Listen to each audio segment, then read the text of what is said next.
estamos para mais uma programação. E antes de mais nada, eu gostaria de começar fazendo uma oração, louvando ao nosso Deus e agradecendo por mais esse dia. Vamos orar. Ó Santo Deus, Pai querido, nós te louvamos, te adoramos, bendizemos o teu santo nome. Agradecemos por tua imensa bondade, por tua misericórdia e principalmente pela salvação em Cristo Jesus, pelo teu plano de salvação. Ó Santo Deus, neste dia rogamos a tua bênção, ó Deus, sobre todos nós, sobre cada pessoa que está nos assistindo, que a tua graça, ó Pai, possa alcançar a cada coração, a cada mente, e que a mensagem que for transmitida, Senhor, venha ao encontro, ao coração de cada um, e que possa haver bálsamo, refrigério, transformação, arrependimento, para a honra e glória do teu santo nome. É o que pedimos, ó Pai. Agradecemos em nome do Senhor Jesus. Amém. Gostaria também de compartilhar com vocês um texto bíblico que encontra-se em 2 Timóteo, capítulo 3, versículos de 1 a 3. Assim diz a palavra do Senhor. Sabe, porém, isto, nos últimos dias sobrevirão tempos difíceis, pois os homens serão egoístas, avarentos, jactanciosos, arrogantes, blasfemadores, desobedientes aos pais, ingratos, irreverentes, desafeiçoados, implacáveis, caluniadores, sem domínio de si, cruéis, inimigos do bem. Queridos, os tempos são difíceis. Sabemos que a dificuldade, ela existe, ela acontece diante das circunstâncias que muitas vezes nos cercam e diante também do cumprimento das promessas de Deus, das profecias, em que nos últimos tempos haveria muita dificuldade mesmo, né? E hoje nós temos como tema para o Café dos Homens pilares que nos sustentam no momento de sofrimento. E para falar a respeito desse tema, quero chamar a nossa querida irmã Eleni Vassão, que ela é capelã na igreja presbiteriana, ela é capelã no Mackenzie, é uma pessoa espetacular, né? Então eu gostaria de chamar a nossa irmã tema e fique à vontade, minha irmã, para acrescentar alguma coisa a mais a respeito do seu vasto currículo, da sua experiência, e é um prazer muito grande tê-la conosco. Deus abençoe. Que bom estar aqui com vocês. É um prazer enorme. Muito obrigada pelo convite. Me senti muito honrada e desafiada também. Que experiência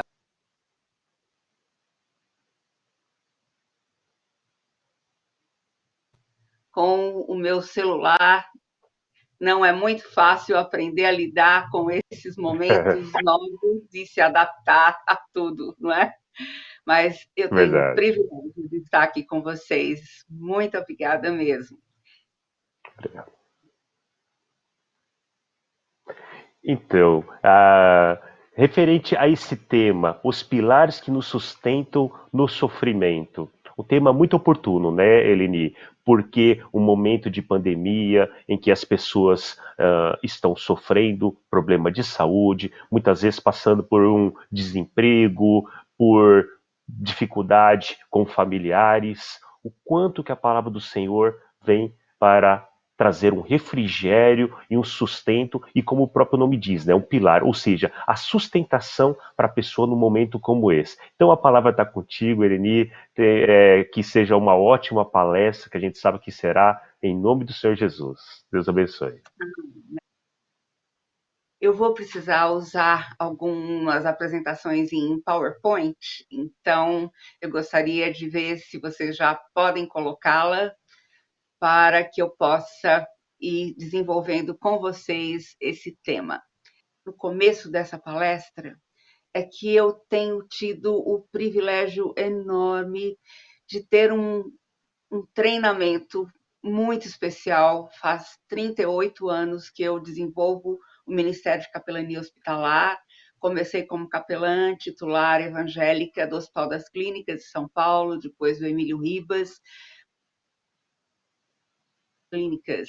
Eu pude treinar muito, principalmente no setor de psiquiatria.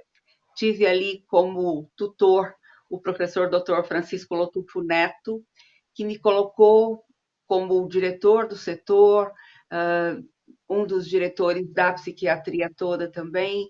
Ele me colocou dentro de uma equipe de psiquiatras e residentes para que eu pudesse estar fazendo treinamento junto com eles, supervisionada por outro professor também, e acompanhando os pacientes todos, e ao mesmo tempo tendo acesso ao prontuário médico, podendo acompanhar cada paciente na consulta, tanto na consulta, na conversa com toda a equipe multidisciplinar, entrevistando esse paciente, o familiar, como também fazendo a colocação ali, as anotações de aconselhamento bíblico.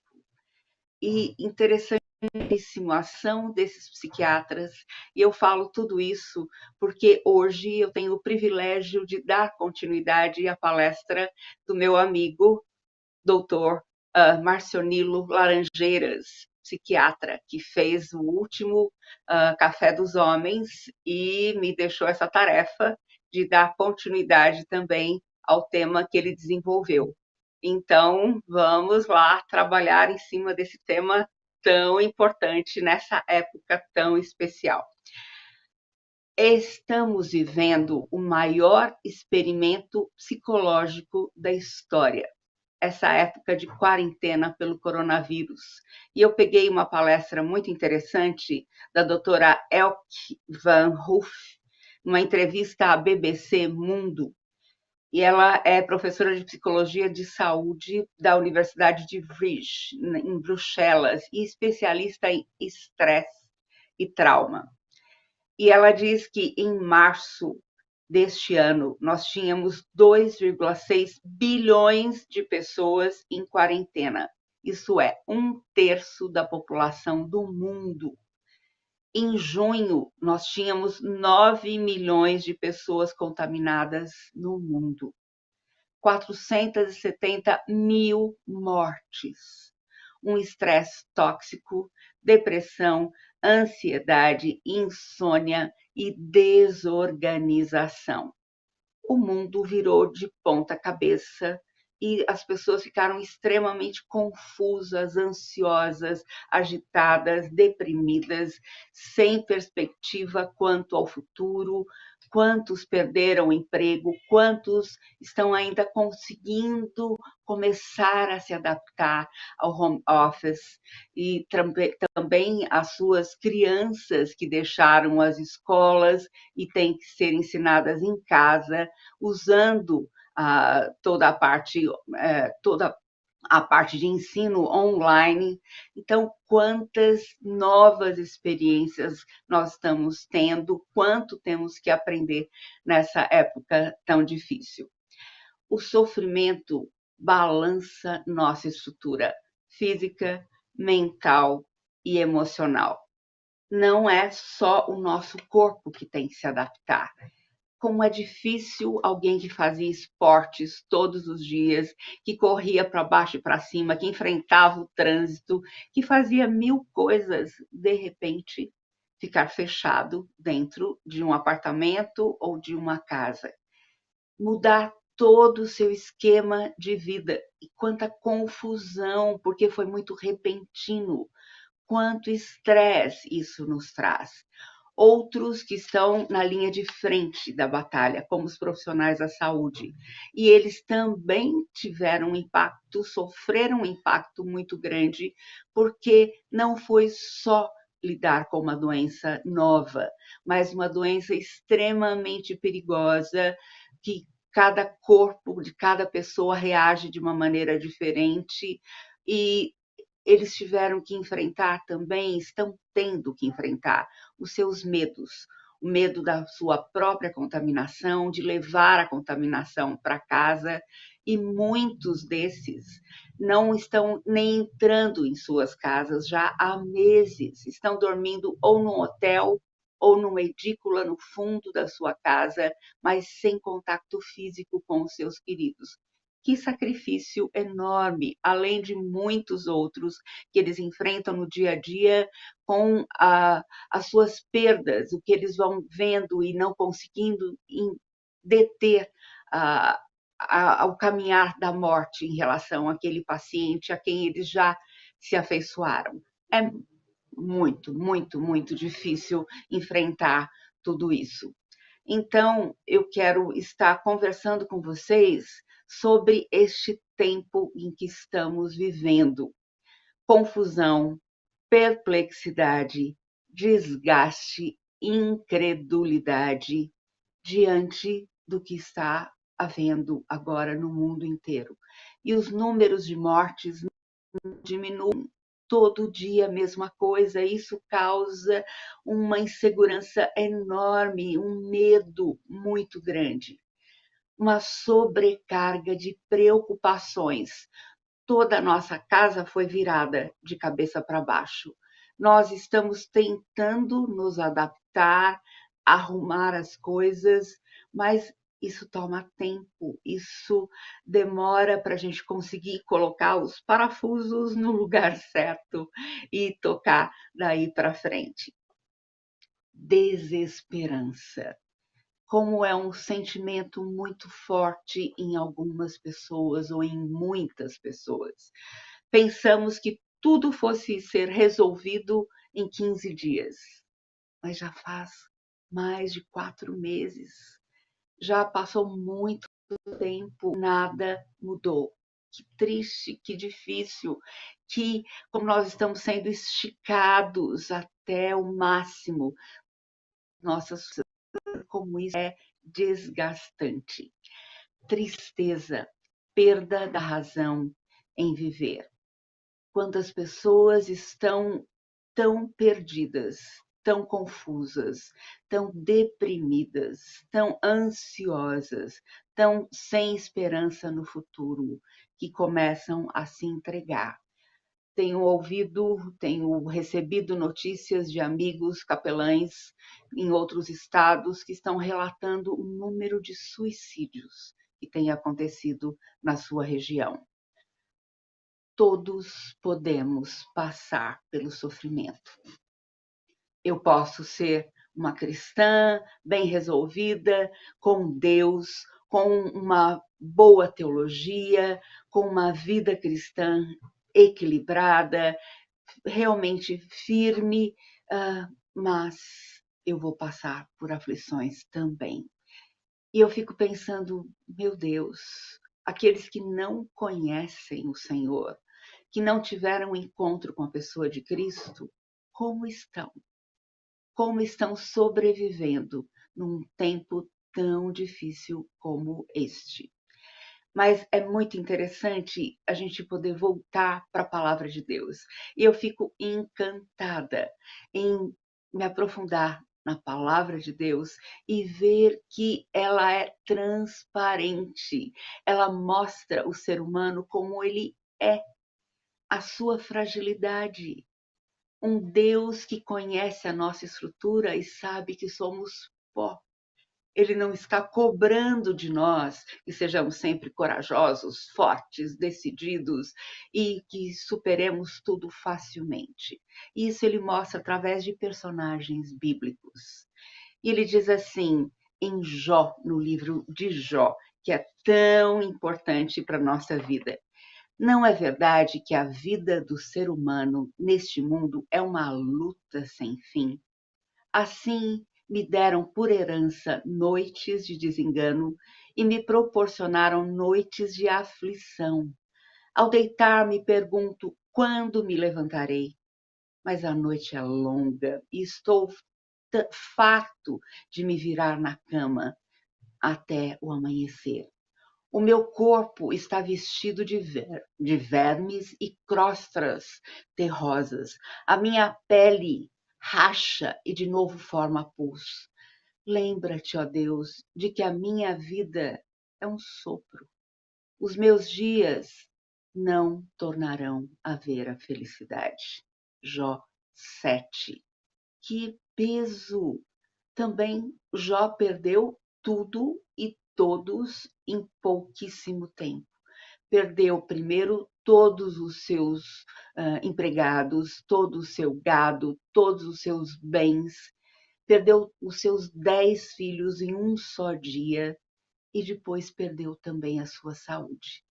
De homem tão bem resolvido na vida, um líder importante, uma pessoa poderosa, a pessoa mais rica de todo o Oriente, de repente está sentado sobre o lixo, onde se queimava o lixo da cidade, sobre o monturo, e ali está se coçando, coçando as suas feridas com cacos de telha.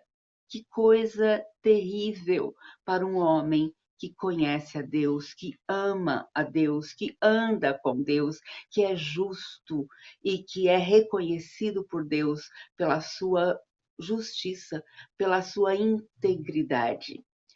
Outro homem chamado amigo de Deus, Davi. E Davi, em meio a todas as fugas de perseguição por causa do seu sogro e também rei, né, Saul, e ele está fugindo e fugindo de caverna em caverna, sempre em perigo de vida, e ele escreve assim no Salmo 13: Até quando, Senhor, te esquecerás de mim? Será para sempre. Até quando esconderás de mim o teu rosto? Até quando estarei relutando em minha alma, com tristeza no coração a cada dia?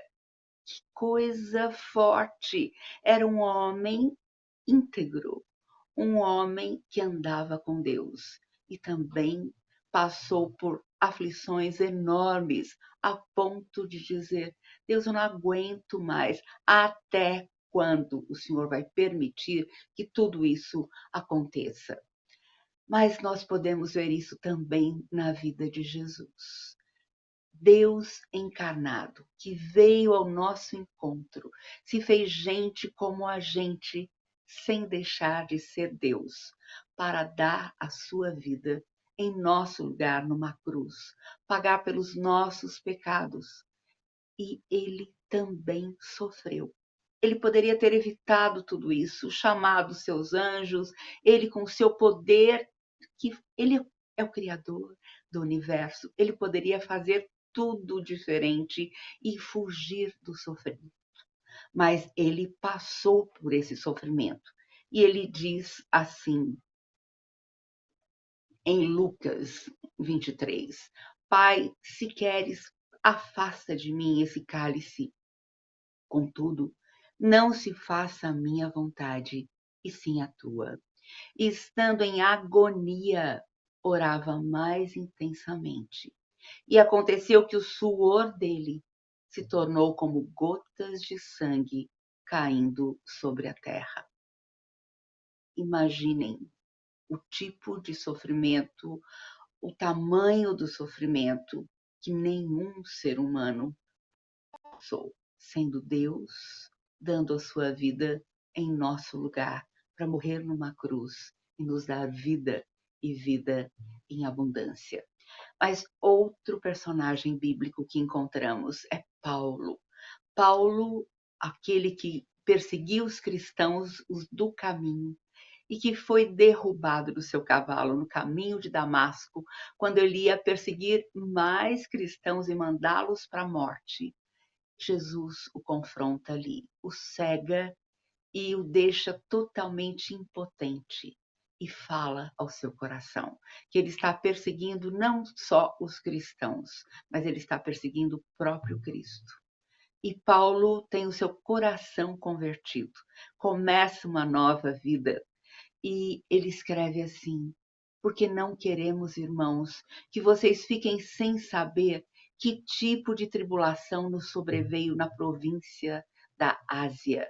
Foi algo acima das nossas forças, a ponto de perdermos a esperança até da própria vida.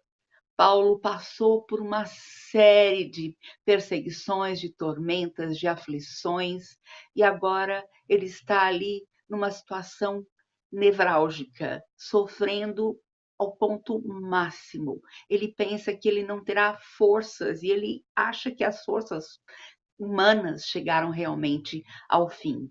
Então, ele escreve essa carta em 1 Coríntios, compartilhando com os irmãos de Corinto o que ele estava sofrendo, deixando-os bem conscientes do que eles estavam enfrentando.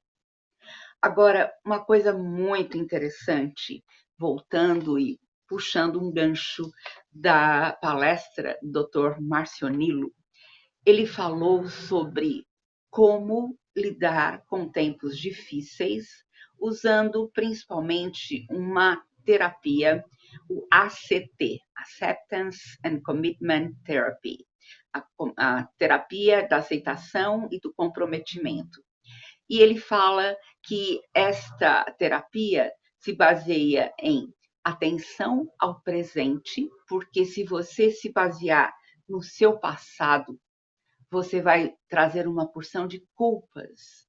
Se você se basear no seu futuro, você vai trazer uma porção de inseguranças e ansiedades, porque o futuro não está sob o seu controle.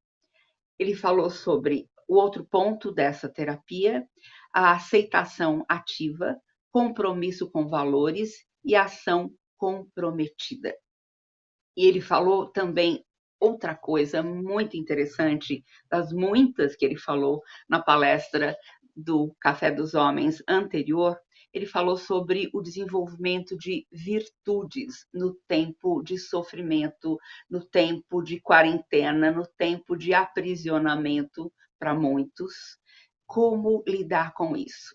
E uma coisa interessante que ele falou foi sobre a triagem, que é usada como o protocolo de Manchester para a identificação da gravidade de um caso que vai ser atendido. Por exemplo, se você chega numa situação de catástrofe, de desmoronamento, de maremoto, de tsunami, ali você vai ter que saber identificar as vítimas para saber quais são as mais graves que serão atendidas primeiro. Então, as pulseiras de cores diferentes, começando pela vermelha.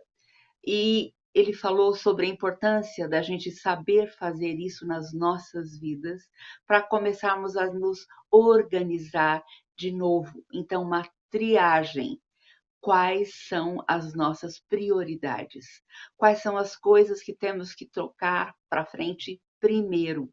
Com o que temos que lidar? E a partir daí fazermos uma lista colocando em categorias diferentes. Com isso, começamos a nos reorganizar. Outro ponto é a rotinização. Estabelecer uma certa rotina na sua vida. Porque se você teve o seu tapete puxado, se tudo virou de ponta cabeça, se você está totalmente confuso e você começa a fazer todas as coisas ao mesmo tempo, você não acaba nenhuma delas, você está totalmente desorganizado. Como é importante você estabelecer uma rotina diária para a sua vida. E o terceiro ponto é empatia. Você está cuidando de outros, ter os seus olhos abertos, a sensibilidade para ver o sofrimento de alguém que está ao seu lado ou do mundo inteiro. E você ser ainda sensível e procurar fazer alguma coisa para minorar o sofrimento das pessoas. Nós vamos ver como aplicar tudo isso no final. Mas eu quero continuar, então, pegando esse gancho e falar sobre a importância do alicerce da nossa vida. Onde, sobre qual base nós estamos construindo as nossas vidas. Porque todas as teorias humanas podem ser muito boas, interessantes, mas nós temos que filtrá-las pelo filtro da palavra de Deus e aplicar as verdades que colhemos dali também, da experiência humana, mas filtradas pela palavra de Deus, ou acrescentar a palavra de Deus a muitas dessas terapias também. Então, construção da vida. 2 tipos de alicerces. Primeiro, nós podemos construir a nossa casa sobre a rocha. E esta casa vai ficar firme, mesmo que haja tempestades, furacões, tsunamis. Ela está construída sobre uma base sólida. Isso quer dizer, não é a nossa fragilidade humana que está dando suporte à nossa vida, mas é uma rocha. Ele fala assim, Jesus fala em Mateus 7, portanto, quem ouve essas minhas palavras e as pratica é como um homem prudente que construiu a sua casa sobre a rocha. Caiu a chuva, transbordaram os rios, sopraram os ventos e deram contra aquela casa e ela não caiu, porque tinha seus alicerces na rocha. Que importante é sabermos onde, sobre quem, sobre o que estamos construindo a nossa vida. Jesus continua falando sobre o outro tipo de construção, o outro tipo de alicerce. Construção sobre a areia. Ele diz assim, mas quem ouve essas minhas palavras e não as pratica, é como um insensato que construiu a sua casa sobre a areia. Caiu a chuva, transbordaram os rios, sopraram os ventos e deram contra aquela casa, e ela caiu. E foi grande a sua queda. Gente, a palavra é a mesma.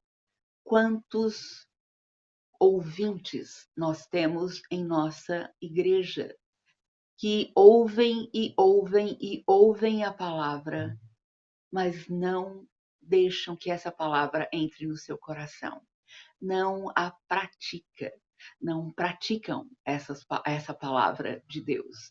E por isso elas estão continuando cheias de conhecimento, mas estão continuando a levar a sua vida nas suas próprias forças. Uma construção feita e sustentada pelo homem, por melhores que sejam os materiais usados,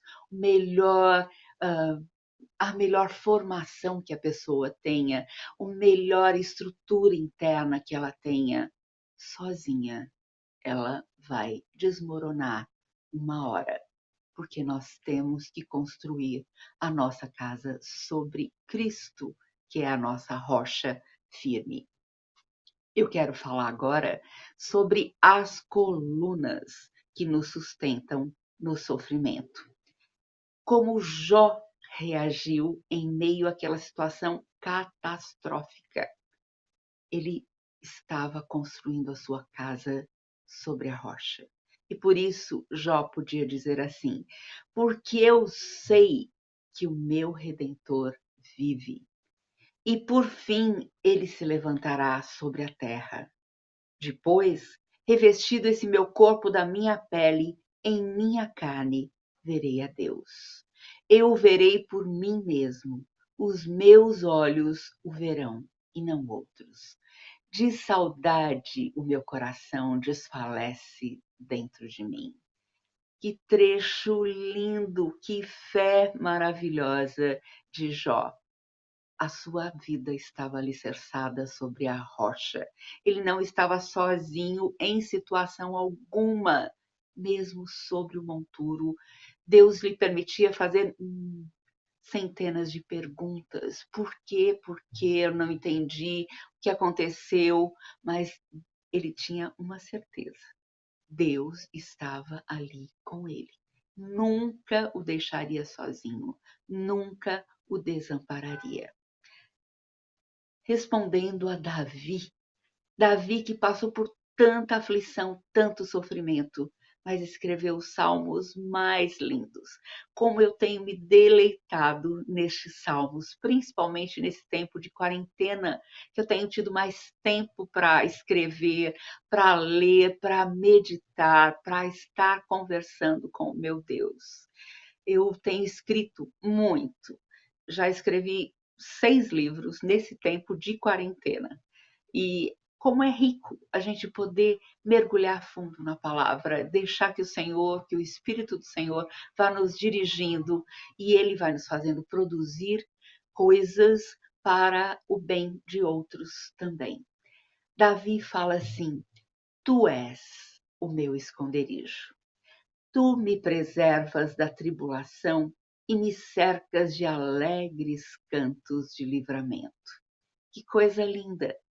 Tu és o meu esconderijo. Ele podia estar escondido dentro de uma caverna, escondido atrás de um monte, mas não era o lugar físico que trazia segurança a ele. Era saber que o Senhor estava ali com ele e que ele estava se escondendo numa caverna, mas dentro do coração do Senhor. O Senhor estava com ele e nunca o deixaria, nunca jamais o abandonaria. Jesus disse assim: quem em verdade lhes digo, quem ouve a minha palavra e crê naquele que me enviou, tem a vida eterna. Não entra em juízo, mas passou da morte para a vida. João 5, 24.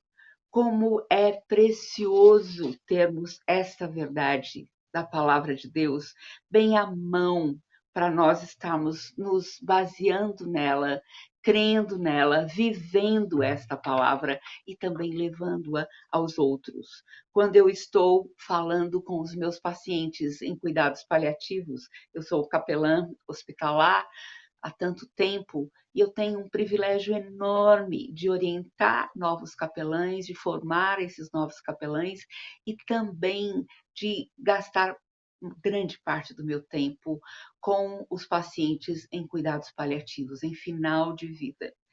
Que preciosidade é poder conversar com eles, dar ouvidos a eles, saber as suas histórias de vida, mas estar instilando esperança. Uma esperança que vai além da vida, uma esperança que lhe dará razão para viver, que lhe dará qualidade de vida no tempo que ele tiver ainda.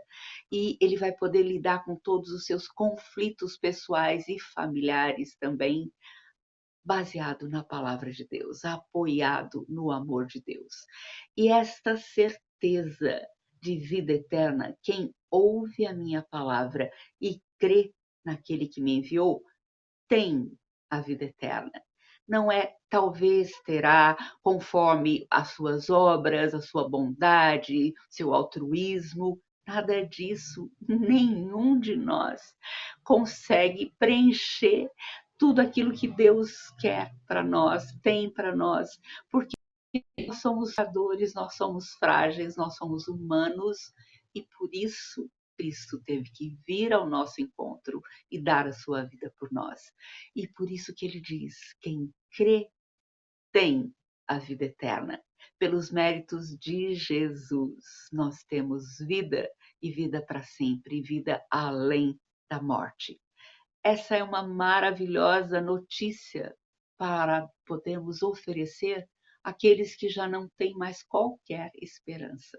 Em Cristo existe essa esperança de que Ele está conosco aqui, vai dar a essa pessoa qualidade de vida, vai dar paz, segurança e vai dar uma tranquilidade em saber que, fechando os olhos aqui, ele vai estar também com o Senhor eternamente, se ele aceitou a Cristo como Salvador.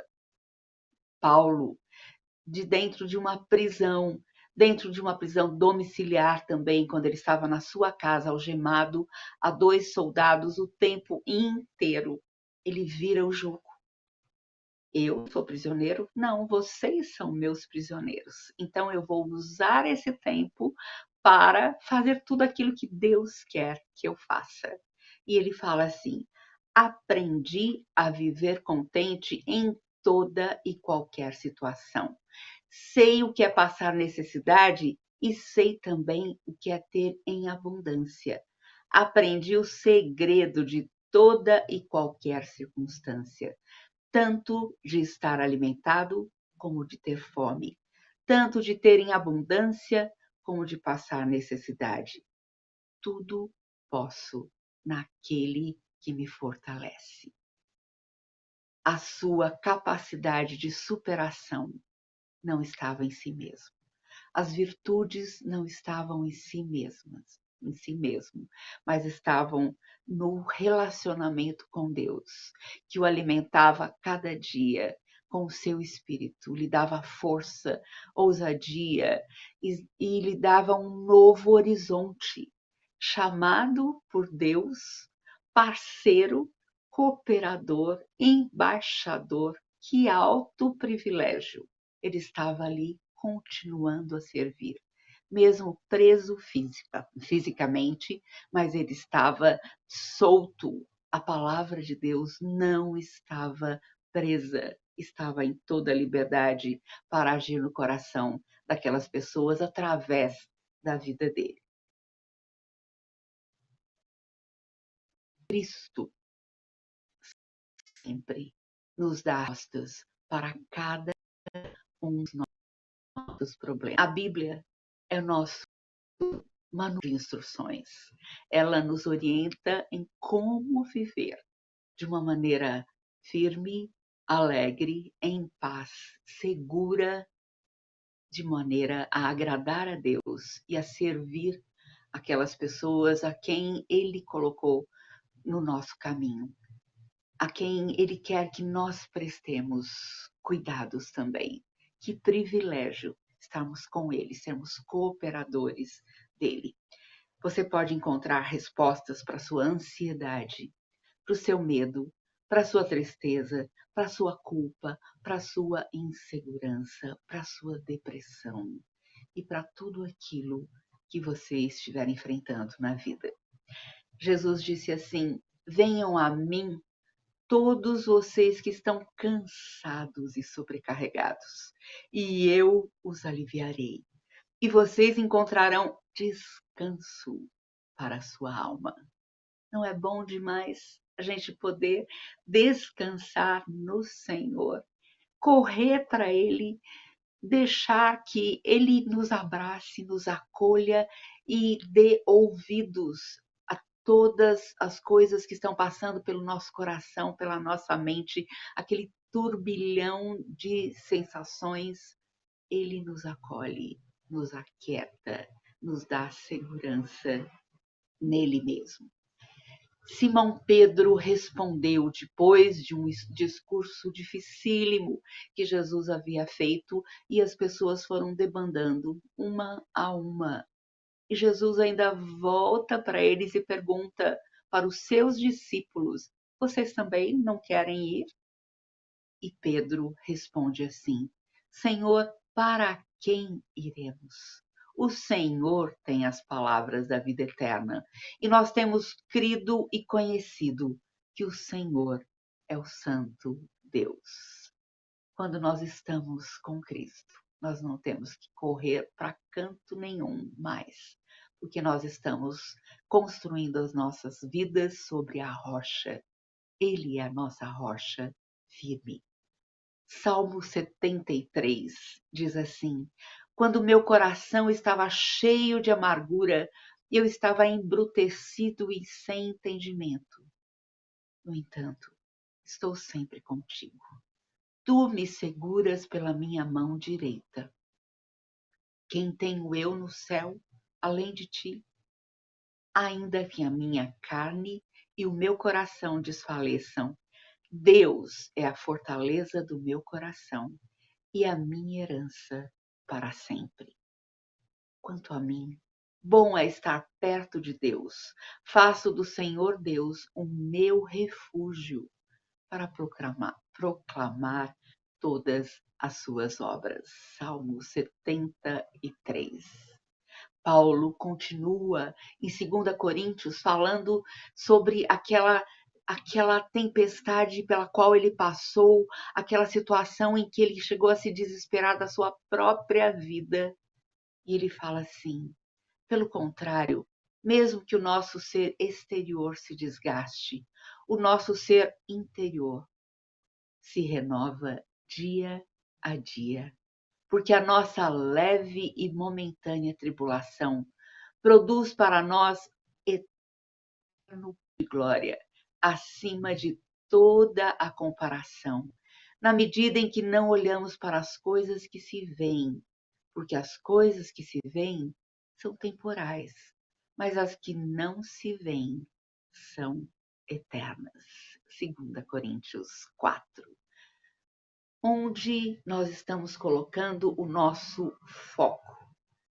Nas coisas que estão ao nosso redor e que são tão passageiras, que evoluem ou involuem tão rapidamente e nos deixam tão confusos. Eu tenho aconselhado, eu tenho trabalhado bastante com o aconselhamento bíblico em casos complexos. E a primeira coisa que eu faço, depois de ouvir a pessoa que eu estou aconselhando, depois de tentar me colocar na situação dela, depois de compreender um pouquinho mais a sua história, eu procuro colocar os olhos dela no e não na situação. Porque com os olhos no Senhor, Ele vai ajudá-la a desfazer as suas preocupações maiores, a confiança, a segurança que ela vai ganhar de não estar sozinha, de estar com o poderoso, o soberano Deus, Criador dos céus e da terra. Isso vai lhes dar segurança para começar a compreender quais são as raízes, onde estão as raízes do seu problema, que estão causando todo aquele comportamento, que estão causando tantos transtornos e lidando com a raiz. E só Deus sabe onde é essa raiz, onde está essa raiz, porque Ele nos conhece como ninguém mais. Mas a partir dali, a pessoa começa a ver o seu problema sendo resolvido.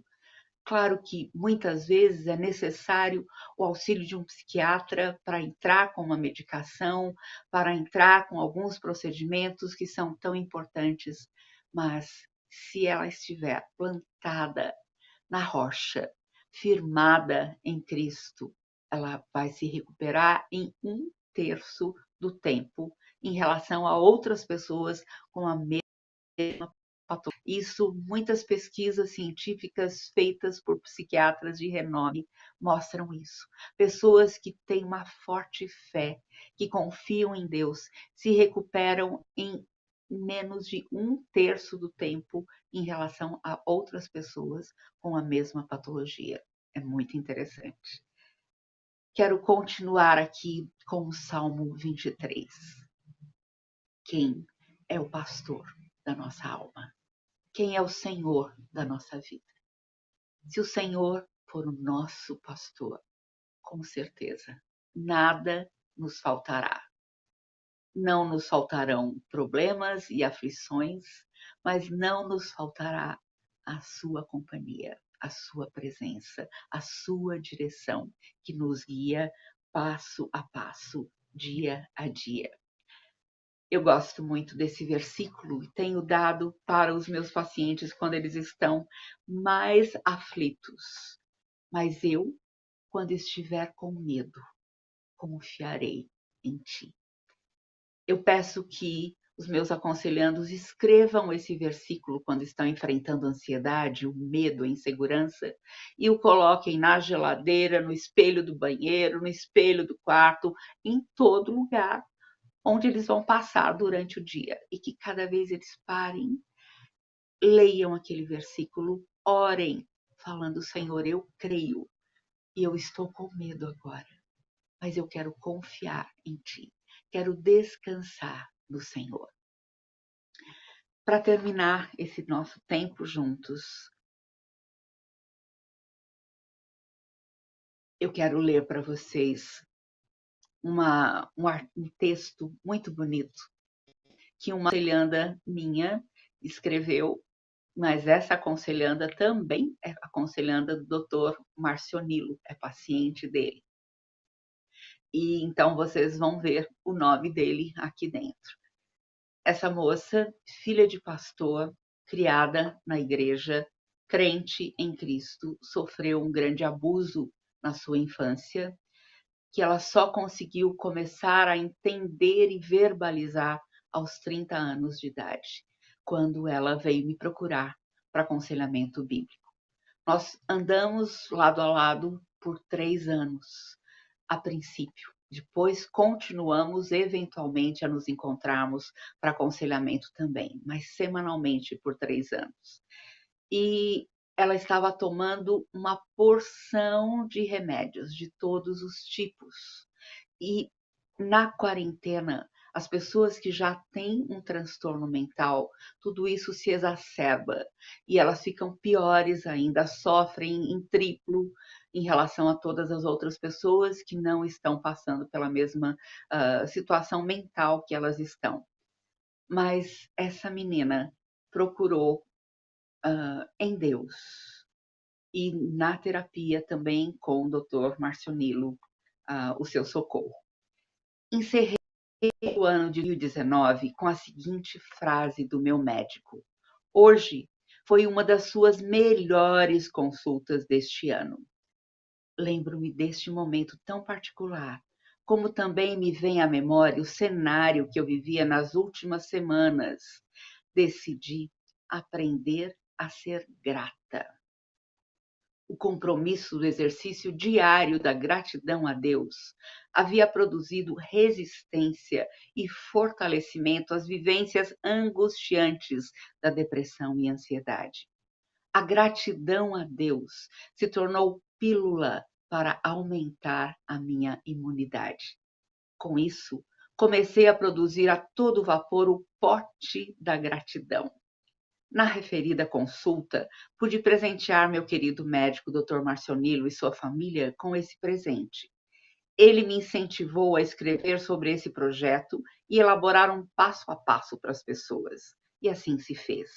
As pessoas que recebiam esse pote começaram a compartilhar suas lindas experiências e a relatar mudanças em sua condição e perspectiva sobre Deus, sobre elas mesmas e sobre a vida. Esperança através do ato de agradecer. Melhora a qualidade de vida. Ter um médico que caminha, interage, é acessível e mantém um diálogo aberto com você faz toda a diferença no suporte em cada detalhe. Não dispara receitas e diagnósticos, mas de modo cuidadoso, criterioso e humano, coloca o paciente como alguém ativo no processo. O paciente não é um coadjuvante. Existe parceria, existe escuta atenta, existe disponibilidade. Agora vejam sobre aqueles pontos que eu resgatei da palestra do Dr. Marcionilo no último tempo Café dos Homens. Triagem. Quem eu sou? Por que eu vivo? Qual legado estou deixando?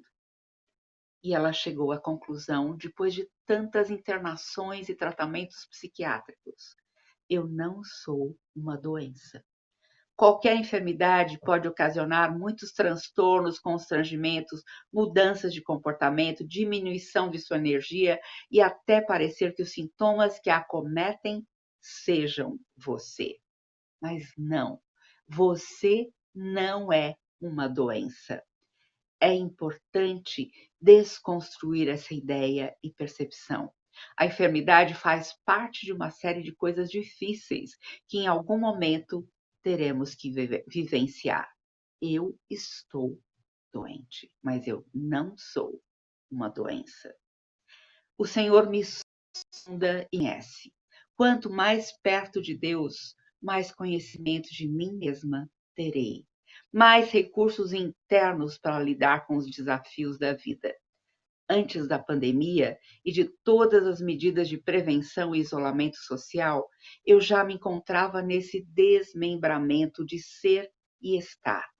Isso se tornou vital para que, com coragem, eu pudesse me reencontrar e, a partir disso, manter as ações de autocuidado, como também entender e desenvolver iniciativas de apoio ao outro nesta pandemia. Rotinização. Estabelecer uma rotina, ter nessa rotina a oração, o silêncio, a meditação, o alongamento, trabalhar a respiração e a gratidão pela minha experiência, minimizam, dentre outras coisas, estados agudos de ansiedade e as dores crônicas no corpo. Ajudam também na tomada de decisões de forma mais acertada.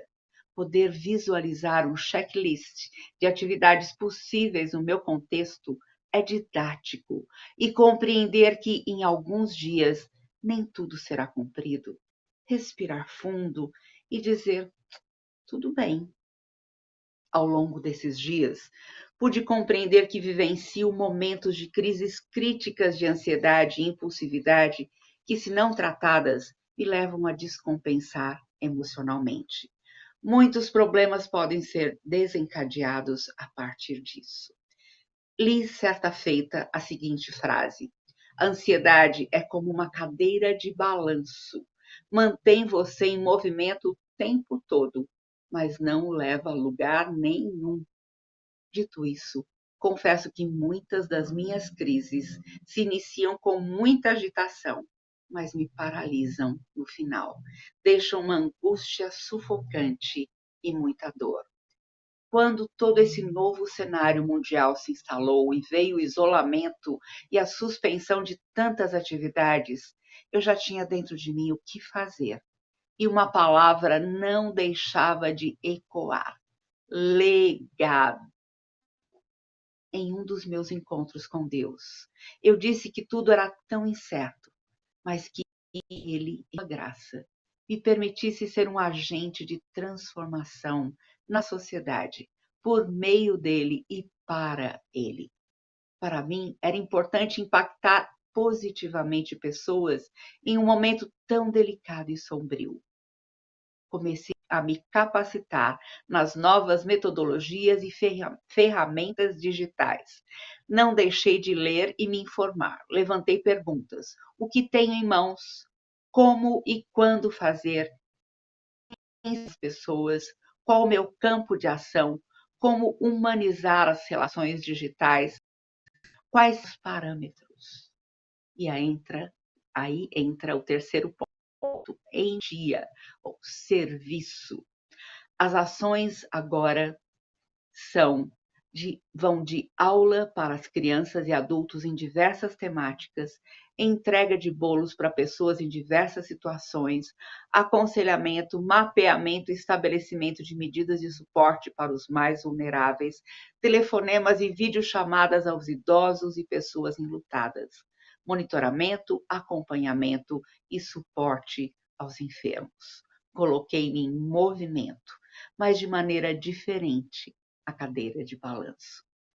Com o passar dos dias, percebi que não precisei de aumento de dosagens de medicamentos, que os períodos de angústia e ansiedade se mantiveram mais pontuais e de menor duração.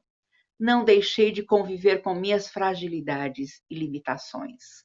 Os dias se alternam em suas dinâmicas. Que bom! Isso me leva a não me desconectar do Senhor, que tudo sabe, me ama e cuida de mim. Sempre agradeço a Deus por cada etapa de crescimento em meio ao sofrimento. Muitas vezes não tenho essa noção na hora, mas o crescimento está acontecendo, assim como as raízes de uma árvore debaixo da terra. Acontece lentamente. Quero dizer que não são dias, mas anos. Isso não diminui ou me faz questionar o poder de Deus para curar ou mudar qualquer situação. Pelo contrário, o amor e a graça do Senhor superabundam em cada circunstância. Deus e sua palavra sempre estiveram em minha vida. Aprendi do seu grande amor através dos meus pais. Quando compreendi que havia um plano de Deus para mim e que Jesus era o caminho, tomei minha decisão em segui-lo. Eis o meu legado. Que experiência linda que aplica tudo aquilo sobre o que nós conversamos até agora. Que importante construirmos a nossa casa sobre rocha, que as aflições virão, os terremotos, as tempestades, mas nele, o Senhor, o soberano Deus, o Criador dos céus e da terra, estamos seguros. Temos certeza de vida em abundância, vida em paz e a certeza da vida eterna com Cristo Jesus.